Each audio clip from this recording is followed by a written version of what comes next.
그러므로 생각하라 라는 제목으로 오늘 말씀 증거합니다. 생각, 우리 사람에게 생각은 참 중요합니다. 생각과 관련된 유명한 말들이 많잖아요. 나는 생각한다, 고로 존재한다. 생각하는 것이 곧 인간의 존재라는 것입니다. 대신 여기서 말하는 생각은 단순한 생각은 아닐 것입니다. 이것은 추론을 뜻하죠. 추론. 생각은 곧 추론으로 이어져요. 추론은 생각에 생각이 더해지는 것, 주어진 정보나 전제를 바탕으로 하여서 생각할 때 어떤 결론에 도달하는 사고의 과정을 뜻합니다.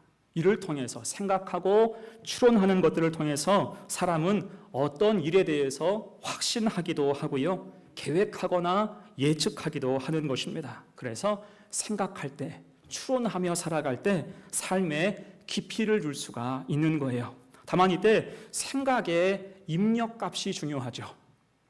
무작정 생각하는 게 아닙니다. 어떤 정보나 지식을 바탕으로 생각하느냐에 따라서 방향과 결과가 전혀 달라질 수가 있는 거예요. 자, 오늘 본문도 그렇습니다. 지금 바울은 그러므로 생각하라. 더 정확한 원어적인 뜻은 생각하기를 지속하라. 신앙적인 추론을 촉구하고 있는 거예요. 당연히 이때 생각의 입력값은 믿음이겠죠. 믿음 가지고 생각하라. 그래서 오늘 본문 이전 말씀을 쭉 읽어보면 구원하신 은혜에 대해서 설명하는 것을 볼 수가 있습니다. 저 위에 8절이에요. 너희는 그 은혜에 의하여 믿음으로 말미암아 구원을 받았으니 이것은 너희에게서 난 것이 아니요 하나님의 선물이라. 아멘. 이 말씀을 전제로 너희가 생각하라 그거예요. 이 말씀을 붙잡고 너희가 생각하라. 그래서 믿음에 대해서 추론하고 확신할 것을 강조합니다. 이에 우리가 믿음을 위해서 생각하고 확신해야 할 게 무엇일까? 세 가지로 본문 통해 생각을 해봅니다. 첫 번째, 과거, 우리의 과거, 구원하신 은혜를 생각해야 됩니다. 11절 보세요. 그러므로 생각하라. 너희는 그때에 육체로는 이방인이요 손으로 육체에 행한 할례를 받은 무리라 칭하는 자들로부터 할례를 받지 않은 무리라 칭함을 받는 자들이라. 자, 여기에서 중요한 단서가 되는 말이 너희는 그때에예요. 너희는 그때에. 너희가 그때에. 곧 바울은 먼저 과거를 상기합니다. 예수 믿지 않았던 그때를 생각해 보라는 거예요. 그러면 예수 믿기 전 과거의 상태가 무엇입니까? 육체로는 이방인이었고요, 무할례자였습니다. 또한 거기에 12절 말씀, 그때에 너희는 그리스도 밖에 있었고 이스라엘 나라 밖의 사람이라 약속의 언약들에 대하여는 외인이요 세상에서 소망이 없고 하나님도 없는 자이더니. 그때 우리가 주님을 믿기 전에는 그리스도 밖에 있었습니다. 맞는 말이죠? 예수님을 영접하기 전이므로 그리스도 밖에 있었어요. 세상으로는 소망이 없는 자였고 하나님을 전혀 모르는 자였습니다. 특히 약속하신 언약에 대해서는 철저히 외인이었어요. 약속하신 것이 있어도 그 약속이 뭔지 모르니 우리는 외인, 이방인으로 살아갈 수밖에 없었습니다. 당연하죠. 그때는 구원의 약속이 무언지, 하나님 말씀이 무언지 모르는 상태였기 때문입니다. 예전에 제가 고등학교 때 한 친구가 교회에 새로 왔는데 정말 태어나서 처음으로 교회에 온 그런 친구였습니다. 함께 예배드리고 이제 공과 공부하는데 선생님이 그 아이에게 성경을 직접 펴주시고 읽어보라 라고 권해 주셨어요. 그것이 요한복음 3장 16절 17절이었습니다.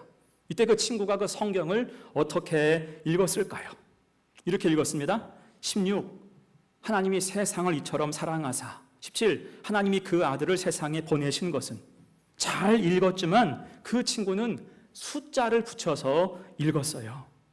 피식 웃음이 우린 나왔습니다. 근데 그 친구는 우리가 웃는 이유를 몰랐어요. 자, 웃는 이유가 무엇입니까? 무슨 차이가 있어요? 우리는 성경을 읽을 때 숫자를 읽지 않죠. 숫자까지 읽는 게 틀린 것은 아니지만 우리는 암묵적으로 그걸 생략해 왔습니다. 근데 그 친구는 교회에 처음 온지라 그것을 몰랐던 거예요. 모를 수밖에 없죠. 성경을 처음 접하니 모르는 게 당연했습니다. 자, 이처럼 누구라도 예수를 믿기 전에는 성경, 약속의 언약에 대해서는 외인, 이방인과 같이 된다는 것입니다. 그러면 그때 약속의 언약을 모르던 그 시절 사람들은 약속의 언약만 모를 뿐 순수하고 죄 없이 살았을까요? 예수 밖에서 외인과 이방인으로 사는 동안 그들은 말씀만 없었을 뿐 그저 순수하고 죄 없이 살았을까요? 아니죠. 그리스도 밖 세상의 한가운데 있으니 당연히 더 많은 죄에 노출되어 살 수밖에 없는 것입니다. 여러분 실제로도 그래요. 여러분 우리가 예수를 제대로 믿으면 죄된 환경에 확연히 덜 노출돼요. 예수를 잘 믿으면 죄된 환경에서 확실히 우리가 보호를 받습니다. 마치 선크림으로 자외선 차단하듯 예수를 믿으면 죄에 대한 차단막이 생기는 것입니다. 다만 선크림을 꼼꼼히 발라도 나중에 살이 타는 것처럼 예수를 믿고도 죄를 짓는 것이 우리의 연약함이라 할 수가 있을 거예요. 대신 똑같이 죄인으로 이 땅을 살아가지만 약속하신 언약을 아는 것과 모르는 것, 이 두 가지의 결정적인 차이가 무엇일까요? 그것은 그 죄에 대한 처리에 있어요. 본래 인간은 죄로 인해 죽을 수밖에 없지요. 이것은 모든 종교가 다 인정하는 바예요. 그래서 어떤 종교를 막론하고 착하게 살 것을 권합니다. 착하게 살 것을, 죄 짓지 말 것을 권해요. 사람이 죄로 인해서 비참함을 겪게 될 것을 다들 경고합니다. 다만 그 죄의 사함, 죄 사함을 말하는 종교는 없어요. 그래서 다른 종교에는 개종이 있고 귀의가 있지만 회심은 없습니다. 다른 종교에 회심은 없어요. 대신 우리 주님만 회개를 촉구하셨음을 믿습니다. 죄에서 돌이키라, 죄를 사해 주신다 약속하셨습니다. 여러분 그 약속이 바로 복음인 줄로 믿습니다. 그래서 복된 소식, 기쁜 소식인 거예요. 그 복음으로 인해서 회개와 중생, 구원의 은혜가 우리에게 부어지는 것입니다. 그렇게 과거는 청산되는 거예요. 나의 과거가 이방인이고 외인이었으나 나에게 복음이 임하여질 때 그 과거는 모두 청산되는 것입니다. 이게 바울도 자신의 과거를 떠올리면서 죄인 중에 괴수라고 했지요. 그는 스스로 비방자였고 박해자이고 폭행자였다고 말합니다. 죽을 수밖에 없는 죄인이었음을 그가 시인했어요. 하지만 그는 에베소서 3장 6절에서 이렇게 고백합니다. 같이 읽어요. 시작. 이는 이방인들이 복음으로 말미암아 그리스도 예수 안에서 함께 상속자가 되고 함께 지체가 되고 함께 약속에 참여하는 자가 됨이라. 아멘. 중요한 게 뭐예요? 복음으로 말미암아 약속의 언약에 대해서 외인, 이방인이었던 자가 이제는 복음으로 말미암아 약속에 참여하는 자가 되었다라는 것입니다. 여러분 이것이 구원하신 은혜, 복음의 능력인 줄로 믿습니다. 그래서 우리는 과거를 생각할 때마다 누가 떠올라요? 예수님의 은혜가 떠오르는 거예요. 그래서 과거를 우리가 생각하고 묵상할 때마다 안도와 감사가 있어야 돼요. 안도. 내가 주님 만나서 참 다행이다. 내가 주님 복음으로 인하여서 변화되었으니 감사하다. 이 복음 때문에 우리의 과거는 청산되고 살 길을 찾게 됐기 때문입니다. 그래서 우리 늘 항상 주 안에서 주신 은혜에 대해서 안도하고 감사하며 믿음 가지고 살아갈 때 살 길을 다시 잃어버리지 않는 은혜로운 성도가 되시기를 간절히 축원합니다. 아멘. 두 번째예요. 그러므로 생각하라. 두 번째, 현재의 화평을 감사하고 확장해야 됩니다. 현재의 화평 감사하고 확장하라. 13절이에요. 이제는 전에 멀리 있던 너희가 그리스도 예수 안에서 그리스도의 피로 가까워졌느니라. 아멘. 이 말씀은 이제는으로 시작해요. 과거를 딛고 이제는 현재 상태에 이르렀다라는 뜻입니다. 이제는. 특히 이 말씀에서 주목할 것은 멀리 있던 너희가 라는 말이에요. 멀리 있던 너희가. 이게 본래 우리의 상태였죠? 멀리 있었어요. 하나님으로부터 멀리 있었어요. 다만 이제는 예수 보혈로 하나님과 가깝게 되었다. 이것이 은혜인 줄로 믿습니다. 여러분 통신망을 한번 생각해 봐요. 통신. 예전에는 전화비가 꽤 비쌌어요. 특히 시외 전화할 때 공중전화로 시외 전화를 걸면 어떻게? 실시간으로 돈이 막 떨어져요. 오래 하려면 동전을 이만큼 준비해야 돼요. 막 넣어야 돼요. 그래서 통화할 때 보면 다들 마음이 급해지잖아요. 용건만 간단히. 이 말을 우리는 늘 실천해 왔습니다. 그리고 통화가 다 끝날 때쯤 되면 꼭 이런 말을 했어요. 전화비 나오니까 빨리 끊어. 전화비 나오니까 빨리 끊어. 그땐 다 그렇게 했습니다. 그러면 그땐 왜 전화비가 비쌌을까요?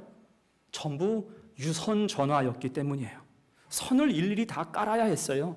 그 비용을 보존하려고 하다 보니까 비쌀 수밖에 없죠. 당연히 국제전화는 더 비쌌습니다. 왜요?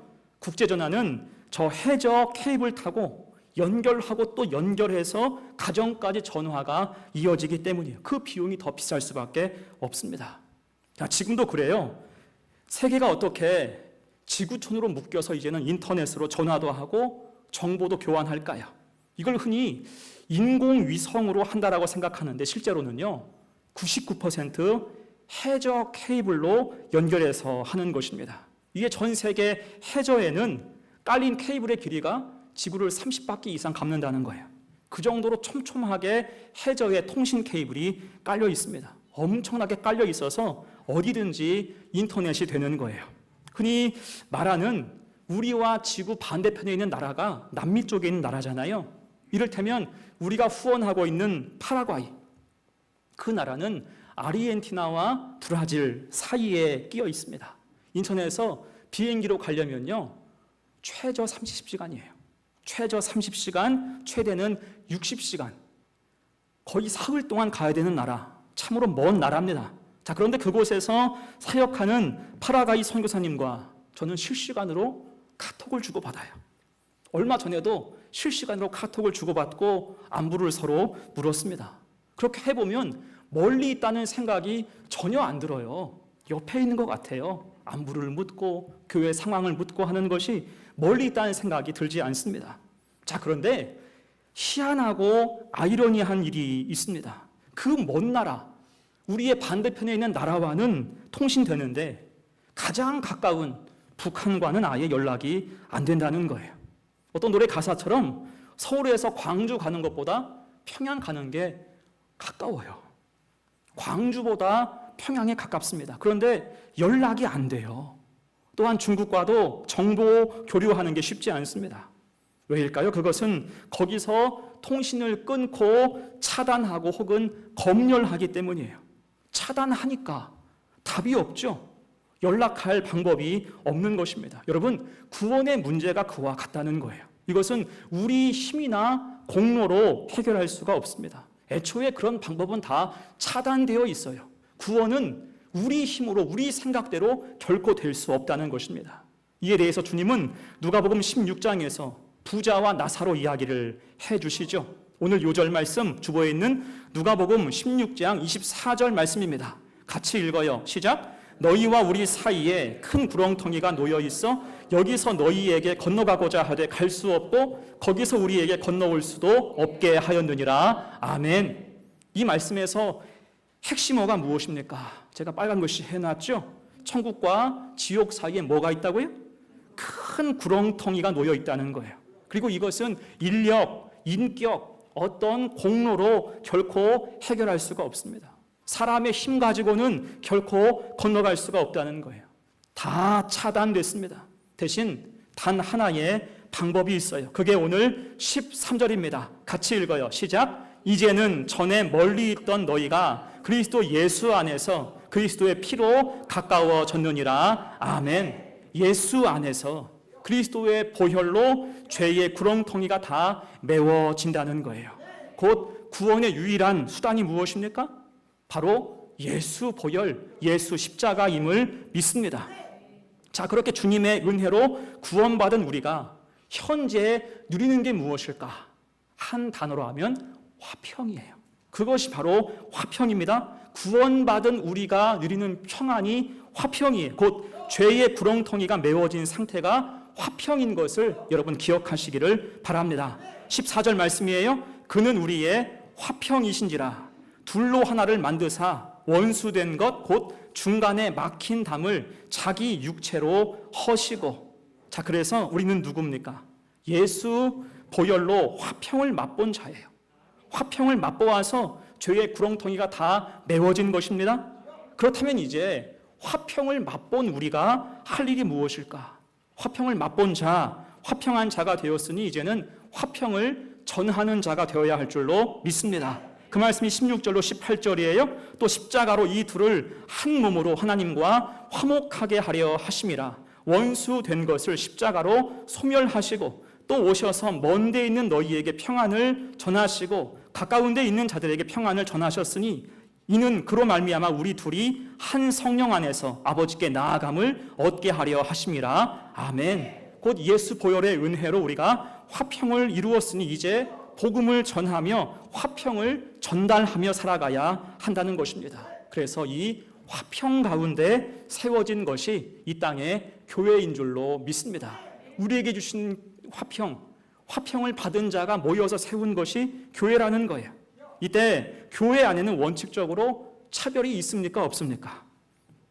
교회 안에는 원칙적으로 차별이 없어요. 빈부귀천, 남녀노소, 지위 고하의 차별이 없습니다. 왜요? 주님이 화평을 위해서 모든 죄에 막힌 담을 허무신 것처럼 교회도 복음 안에서 함께 화평을 누리기 위해서 사람 사이에 있던 해묵은 여러 가지 문제들을 다 정리했기 때문이에요. 거기서 우리 속에 존재할 수 있는 모든 악한 차별은 철폐된 것입니다. 그럴 때 교회가 이 세상과 사회 속에서 소망이 되는 줄로 믿습니다. 이를테면 우리나라는요, 지난 150년의 역사를 빼면 수천 년간 신분제 사회였습니다. 신분제, 반상의 법도가 있었어요. 그러다가 1894년 갑오개혁을 통해서 최초로 신분제가 사라졌습니다. 그런데 법령이 선포되어져도요, 이게 쉽게 정착되지 않았죠. 일부 층에 극렬한 저항이 있었고요, 눈치 보는 사람도 많았습니다. 그래서 이때 신분제 철폐의 선봉장 역할을 한 것이 교회와 복음이었어요. 특히 선교사의 헌신을 기억해야 됩니다. 그들 중에는요, 일부러 자기 이름을 조선식으로 개명한 사람들이 있었습니다. 이때 개명하는 방식이 참 재밌어요. 본래 영어 이름을 음차해서, 그러니까 소리를 빌려와서 조선 이름으로 바꿔 부르는 거예요. 이를테면 최초의 서양식 병원, 광해원이죠. 광해원을 세운 의사이면서 선교사인 알렌이 있는데 그의 조선식, 한국식 이름은 알련이었습니다. 알련, 암련, 알렌, 알련 비슷하죠. 이런 식으로 이름을 바꿨어요. 그리고 알련, 그 이름 한자어 뜻이 뭐냐면 예수께 안전하게 연결한다, 그런 뜻이에요. 그런 식으로 이름을 바꿨고요. 또 한글 성경 번역에 큰 역할을 했던 선교사 제임스 게일은 그 이름을 기일로 바꿨어요. 게일, 기일 비슷하죠. 이게 음차해서 한국식 이름을 그렇게 지은 거예요. 그리고 사무엘 무어의 개명한 이름은 모삼열입니다. 이 사람은요, 성까지 음차했어요. 사무엘 무어, 모삼열, 사무엘 무어, 무어 사무엘, 모사무엘, 모삼열, 뭐 이런 식으로 이름이 변천되어 가서 모삼열, 그렇게 이름을 부르게 됐어요. 이때 모삼열 선교사는 갑오개혁 1년 전이에요. 1893년에 이미 서울 곤당골에 교회를 세웠는데 이 교회의 특징은 사람을 신분으로 구별하지 않았다는 거예요. 그래서 양반과 백정이 같이 예배를 드리고자 했습니다.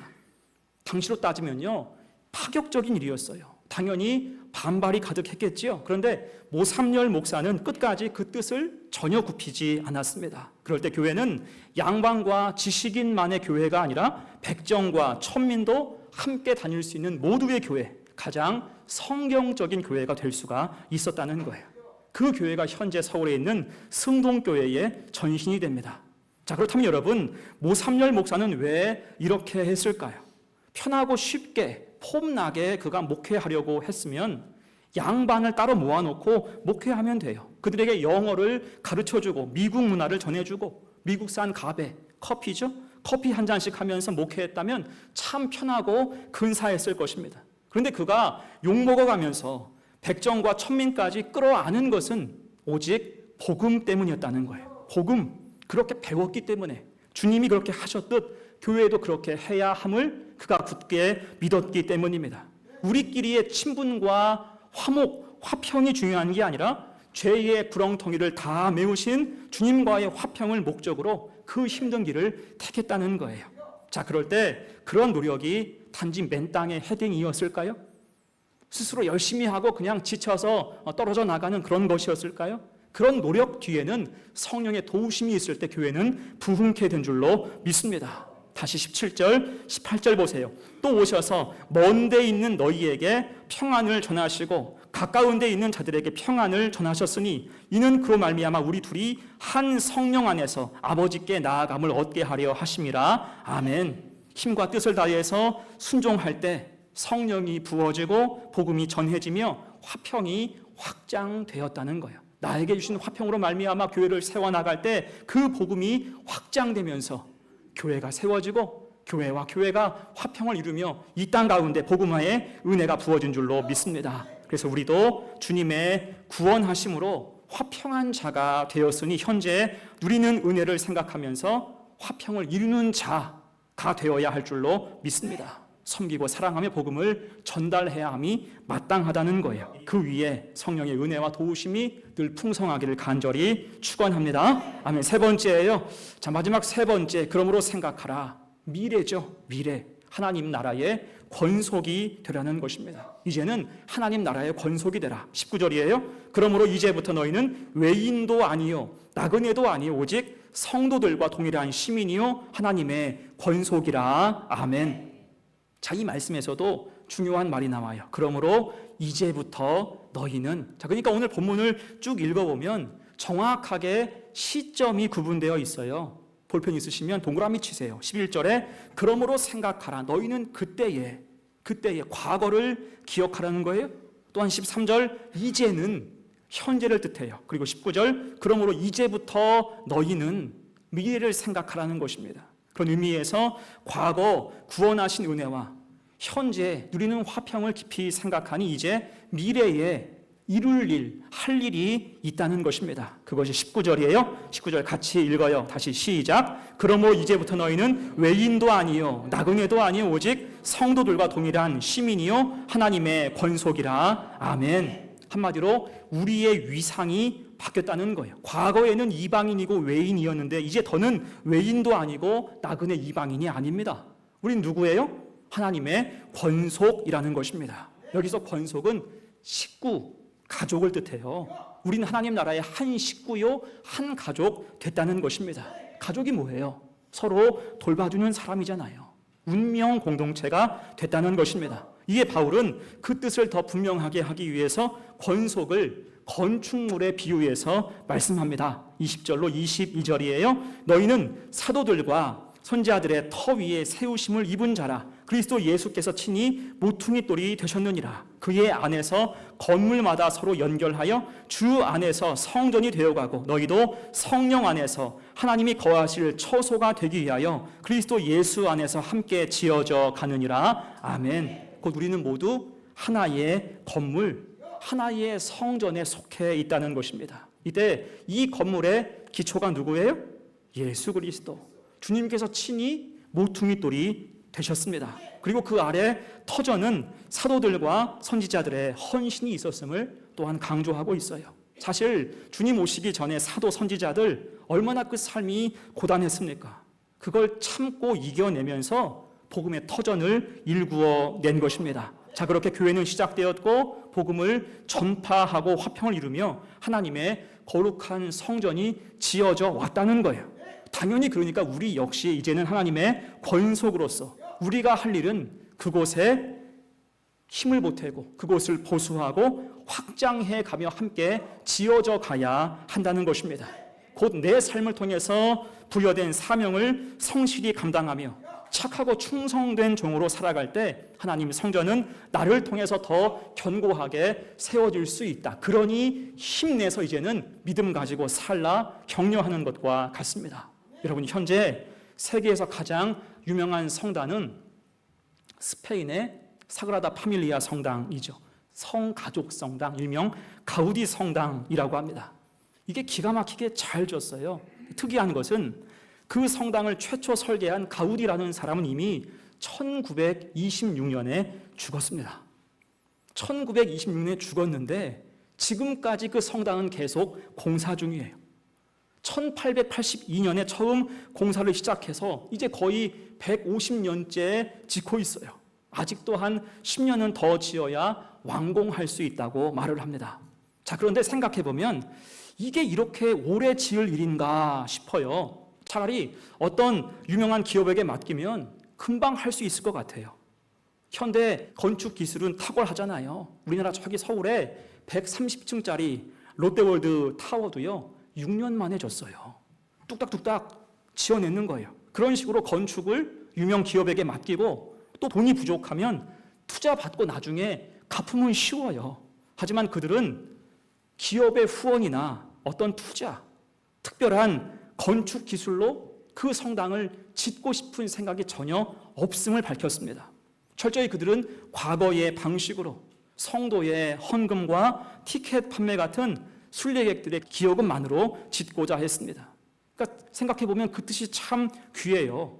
함께 한 장씩 한 장씩 성전을 쌓아 올리면서 복음을 전하는 것이 그들의 원칙, 흔들리지 않는 원칙이다라는 것입니다.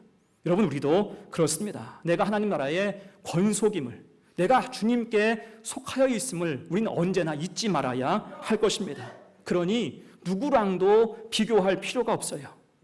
내가 누군가의 평가의 대상이 될 일도 없는 거예요. 하나님 보시기에 나는 어떠한 사람인가?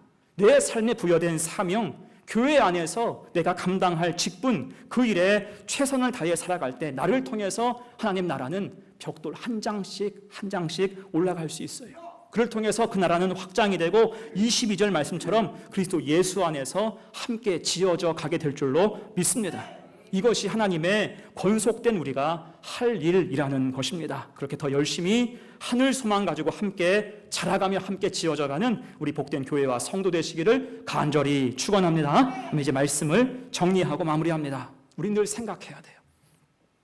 늘 생각해야 됩니다. 내가 어떻게 예수를 믿게 되었는지, 내가 어떤 사람으로 주님을 섬기고 살고 있는지, 또한 나는 앞으로 어떤 사명을 받들어 살 것인지 생각해야 됩니다. 생각하고 믿음으로 추론할 때 우리가 나아가야 될 길이 분명히 보이는 거예요. 그래서 바라기는 오늘 강조한 것처럼 과거를 생각할 때 예수 그리스도의 은혜가 뚜렷해지고, 현재를 생각할 때 화평을 이루고 확장하며 살기를 다짐하며 미래 하나님 권속으로 함께 지어져 갈 때 하나님 나라 그곳에서 착하고 충성된 종으로 인정받을 수 있는 우리 성도 되시기를 간절히 바랍니다. 그래서 하루하루가 귀한 거예요. 매주매주가 귀한 것입니다. 내가 과연 하나님 나라를 위해서 벽돌 한 장씩 올리고 있는가? 나의 믿음이 과연 우리 하나님 보시기에 아름다울까? 하나님을 영화롭게 하고 늘 하나님을 즐거워하며 살아갈 때 나를 통하여서 주의 나라가 확장되는,